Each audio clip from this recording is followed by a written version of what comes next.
परिचय।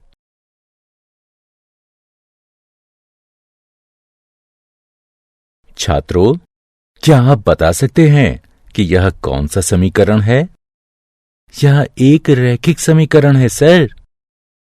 हाँ, यह एक रैखिक समीकरण है। क्या तुम इस समीकरण को हल कर सकते हो? हाँ, यह बहुत आसान है। सही।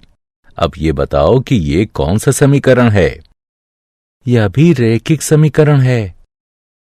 हाँ, यह भी एक रैखिक समीकरण है, लेकिन इसमें दो चर x और y हैं, अतः इसे दो चरों वाला रैखिक समीकरण कहते हैं। हम इसके बारे में और जानना चाहते हैं सर। ठीक है, अतः आज हम दो चरों के रैखिक समीकरण का अध्ययन करेंगे। उद्देश्य। इस पाठ के अंत में आप निम्न करने में सक्षम हो जाएंगे।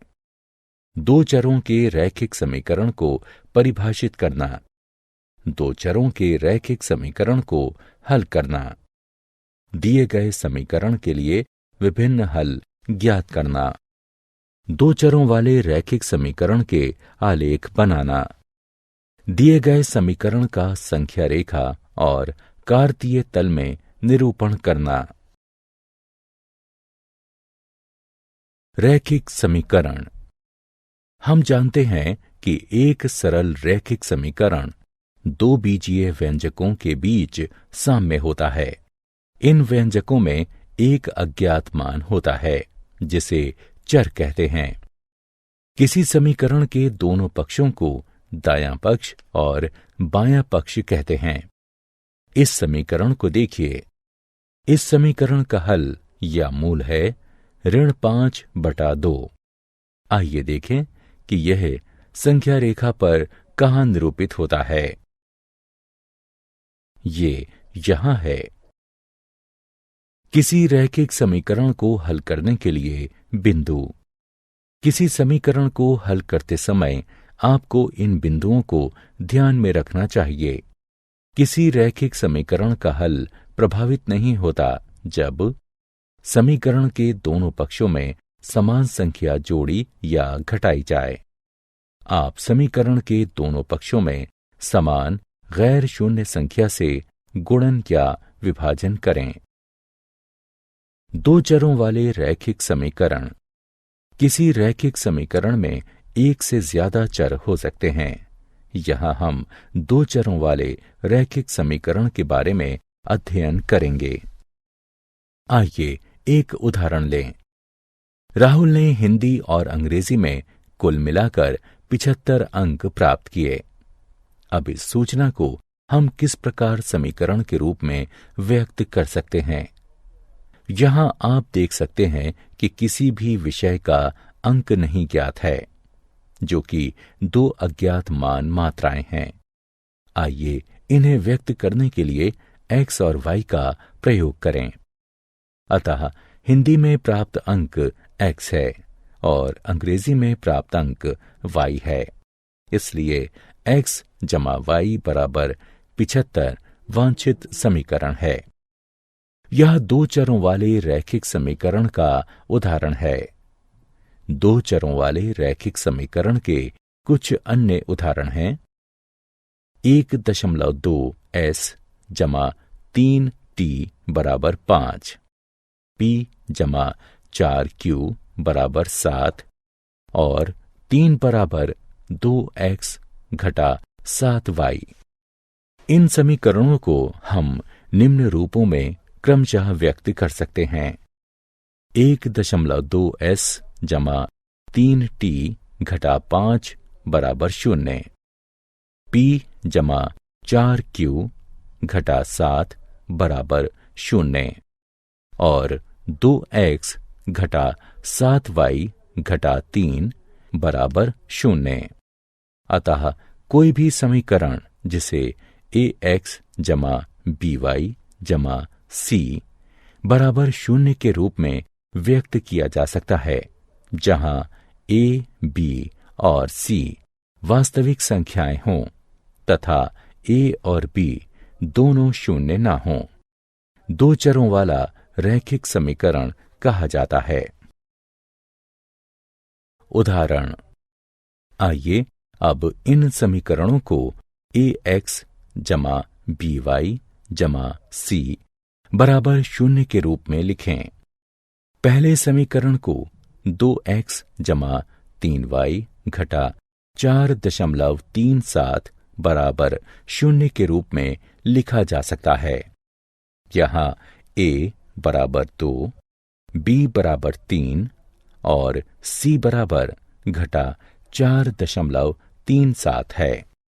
दूसरे समीकरण को x घटा 3y घटा 4 बराबर 0 के रूप में लिखा जा सकता है। यहाँ a बराबर 1, b बराबर घटा 3 और c बराबर घटा 4 है। अब इस समीकरण को देखिए। इस समीकरण को हम दो चरों में लिखेंगे। इसे इस प्रकार लिख सकते हैं, 1x जमा 0y बराबर घटा 5 या 1x जमा 0y जमा 5 बराबर 0। इसी प्रकार समीकरण y बराबर 2 को 0x जमा 1y बराबर 2 या 0x जमा 1y घटा 2 बराबर 0 के रूप में लिखा जा सकता है। रैखिक समीकरण का हल। हम जानते हैं कि एक चर वाले रैखिक समीकरण का एक अद्वितीय हल होता है, लेकिन दो चरों वाले रैखिक समीकरण के कितने हल होते हैं? क्योंकि समीकरण में दो चर हैं, इसलिए इसके हल में दो मानों का युग्म होगा, एक x के लिए और दूसरा y के लिए, जो समीकरण को संतुष्ट करेंगे। आइए समीकरण 2x जमा 3y बराबर 12 को लें। यहाँ x बराबर 3 और y बराबर 2 हल है, क्योंकि जब आप उपरोक्त समीकरण में x बराबर 3 और y बराबर 2 रखते हैं तो आप उत्तर में 12 प्राप्त करते हैं। इस हल को 3, 2 के रूप में भी लिख सकते हैं, क्योंकि यहाँ x का मान 3 है और y का मान 2 है। इसी प्रकार 0, 4 भी इस समीकरण के लिए एक हल है, क्योंकि जब आप समीकरण में x बराबर 0 और y बराबर 4 रखते हैं तो आप उत्तर के रूप में 12 प्राप्त करते हैं। हमने इस समीकरण के लिए कम से कम 2 हल प्राप्त कर लिए हैं। क्या हम और हल प्राप्त कर सकते हैं? क्या 6 शून्य भी इसी समीकरण का हल है? जी हां, 6 शून्य भी इसी समीकरण का हल है, क्योंकि जब हम समीकरण में x बराबर 6 और y बराबर 0 रखते हैं तो हमें उत्तर के रूप में 12 प्राप्त होता है। इसी प्रकार इस एक समीकरण के लिए अन्य कई हल प्राप्त किए जा सकते हैं और दो चरों वाले रैखिक समीकरण के विभिन्न हलों का कोई अंत नहीं है। इसलिए हम कह सकते हैं कि दो चरों वाले रैखिक समीकरण के अपरिमित रूप से अनेक हल होते हैं।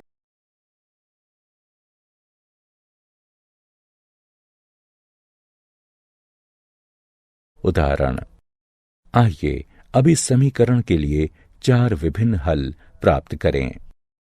समीकरण को देखकर हम कह सकते हैं कि x बराबर 2, y बराबर 2 एक हल है, क्योंकि x बराबर 2, y बराबर 2 मान रखने पर हमें उत्तर में 6 प्राप्त होता है। आइए अब x बराबर 0 चुनें। x के इस मान के साथ दिया गया समीकरण 2y बराबर 6 हो जाता है और y बराबर 3 मान रखने पर हमें उत्तर में 6 प्राप्त होता है। इसी प्रकार y बराबर 0 लेने पर दिया गया समीकरण x बराबर 6 हो जाता है। इसलिए x बराबर 6, y बराबर 0 भी इस समीकरण का एक हल है। और चौथे हल के लिए आइए y बराबर 1 मान लें। अब दिया गया समीकरण x जमा 2 बराबर 6 हो जाएगा और x बराबर 4 रखने के बाद हमें उत्तर में 6 प्राप्त होता है। इसलिए x बराबर 4 भी दिए गए समीकरण का एक हल है। अतः दिए गए समीकरण के लिए हमारे हल हैं 2, 2, 0, 3, 6, 0 और 4, 1।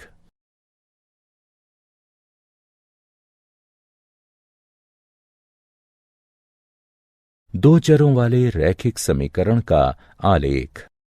आइए अब दो चरों वाले रैखिक समीकरण के ज्यामितीय निरूपण को देखें। इस सारणी को देखें। इस दिए गए समीकरण का हल इस सारणी के रूप में दिया गया है। ये x के मान हैं और ये y के मान हैं। आइए अब इन बिंदुओं को आलेख कागज यानी ग्राफ पेपर पर आलेखित करें। आइए पहले x बराबर 0 और y बराबर 3 मान लें। यह वह बिंदु है जिसे हमने प्राप्त किया है। इसी प्रकार इन मानों को प्रयोग करते हुए आलेख में अन्य बिंदुओं को चिन्हित कीजिए। अब इनमें से किन्हीं दो बिंदुओं को मिला दीजिए और एक रेखा प्राप्त कीजिए। आइए 0, 3 और 4, 1 को मिलाएं। इसे रेखा AB कहेंगे। हम देख सकते हैं कि दो अन्य बिंदु 2, 2 और 6, 0 भी इसी रेखा AB पर स्थित हैं। अब इस रेखा पर एक अन्य बिंदु लीजिए। आइए बिंदु 8 घटा 1 लें। क्या ये इस समीकरण का एक हल है?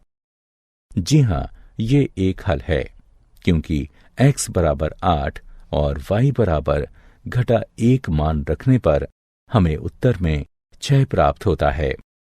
इसलिए 8 घटा 1 एक हल है।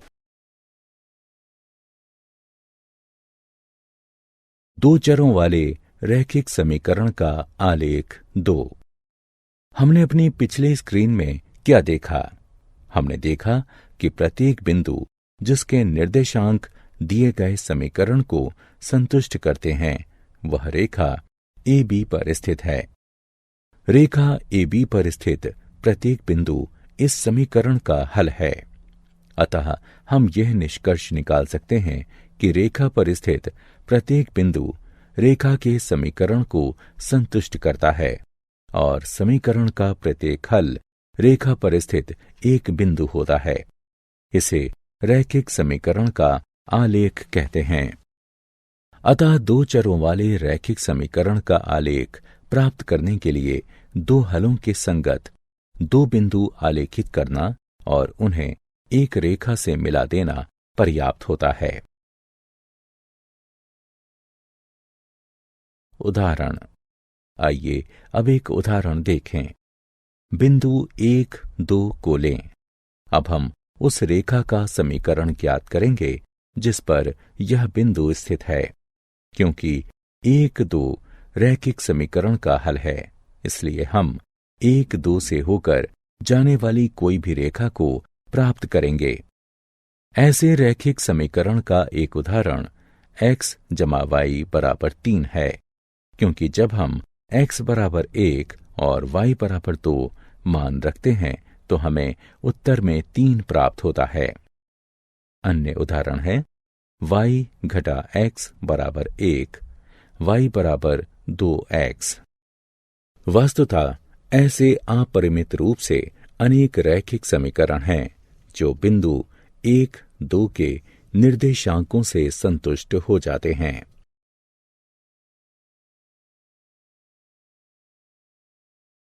आलेख का आलेखन। आइए समीकरण x जमा y बराबर 7 के आलेख का आलेखन करें। हम जानते हैं कि आलेख के आलेखन के लिए हमें समीकरण के कम से कम 2 हल चाहिए। अतः 2 हल हैं x बराबर 0, y बराबर 7 और x बराबर 7, y बराबर 0। हम इस सारणी का प्रयोग आलेख के आलेखन के लिए कर सकते हैं। ये x के मान हैं और ये y के मान हैं। x बराबर 0 और y बराबर 7 मान के लिए बिंदु ये हैं और x बराबर 7 और y बराबर 0 मान के लिए बिंदु ये हैं। अब इन दोनों बिंदुओं को मिला दीजिए। यह दिए गए समीकरण का वांछित आलेख है।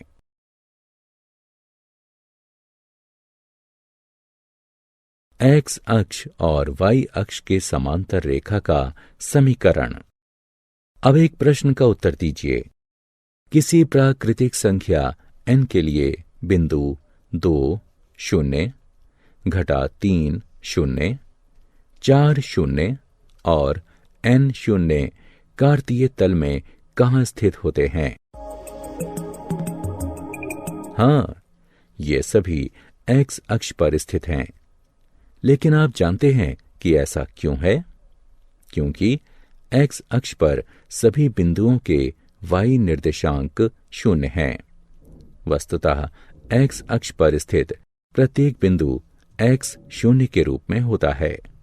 अतः x अक्ष का समीकरण y बराबर 0 के रूप में व्यक्त किया जाता है।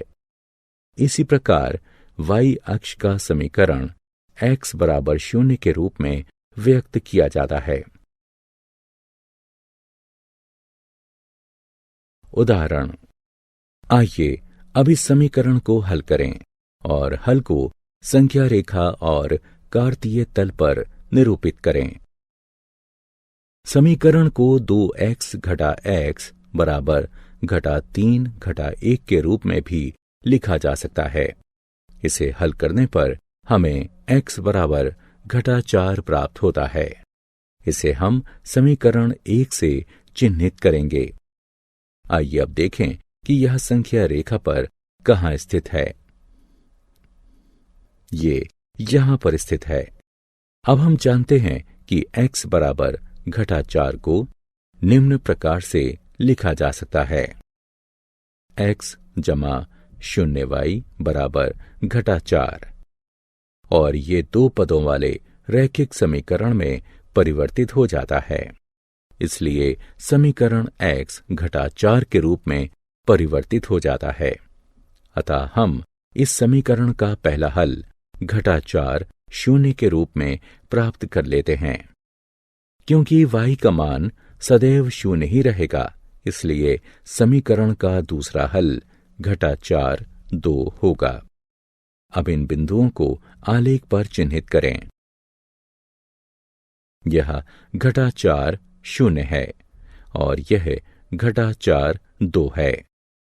इन बिंदुओं को मिला दें। हम देख सकते हैं कि आलेख AB एक रेखा है जो y अक्ष के समांतर है और इसके बाईं तरफ 4 एकक दूर है। क्या आप जानते हैं एक घात वाले बहुपद समीकरण ax जमा by जमा c बराबर 0 को रैखिक समीकरण इसलिए कहते हैं क्योंकि इसका आलेख एक सीधी रेखा होता है। y बराबर kx वाले रूप के समीकरण का आलेख सदैव मूल बिंदु से होकर जाता है।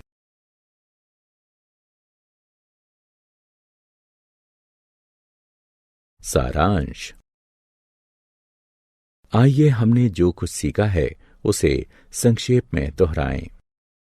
कोई भी समीकरण जिसे ax जमा by जमा c बराबर 0 के रूप में व्यक्त किया जा सकता है, जहां a, b और c वास्तविक संख्याएं हों तथा a और b दोनों 0 न हों, 2 चरों वाला रैखिक समीकरण कहा जाता है।